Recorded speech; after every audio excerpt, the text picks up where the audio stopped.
Қарағанды гуманитарлық колледжінің бастауыш білім беру бөлімінің 3-ші курс студенті Төлетаева Жансая.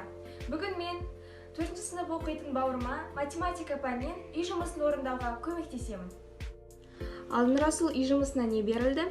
Үй жұмысына математикадан номер 3 есеп берілген 66 бетте.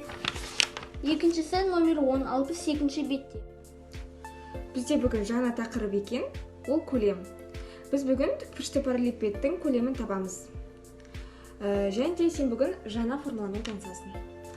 Міне ол v тең a көбейтілген b көбейтілген c. Мұндағы a не? Асы ұзындығы, b, ені, c, биіктігі. Сондағы біз ұзындығын, енін, биіктігін бәрін көбейтіп, көлемді шығарамыз. Мысалға келтірсек, v тең көлем тең 7 см көбейтілген 3 см көбейтілген 3 см.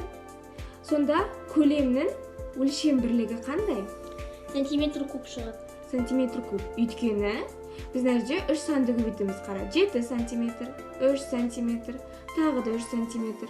Ұзындығын, енін, биіктігін көбейтіп отырмыз. Ал енді үшінші тапсырмаға қарайық.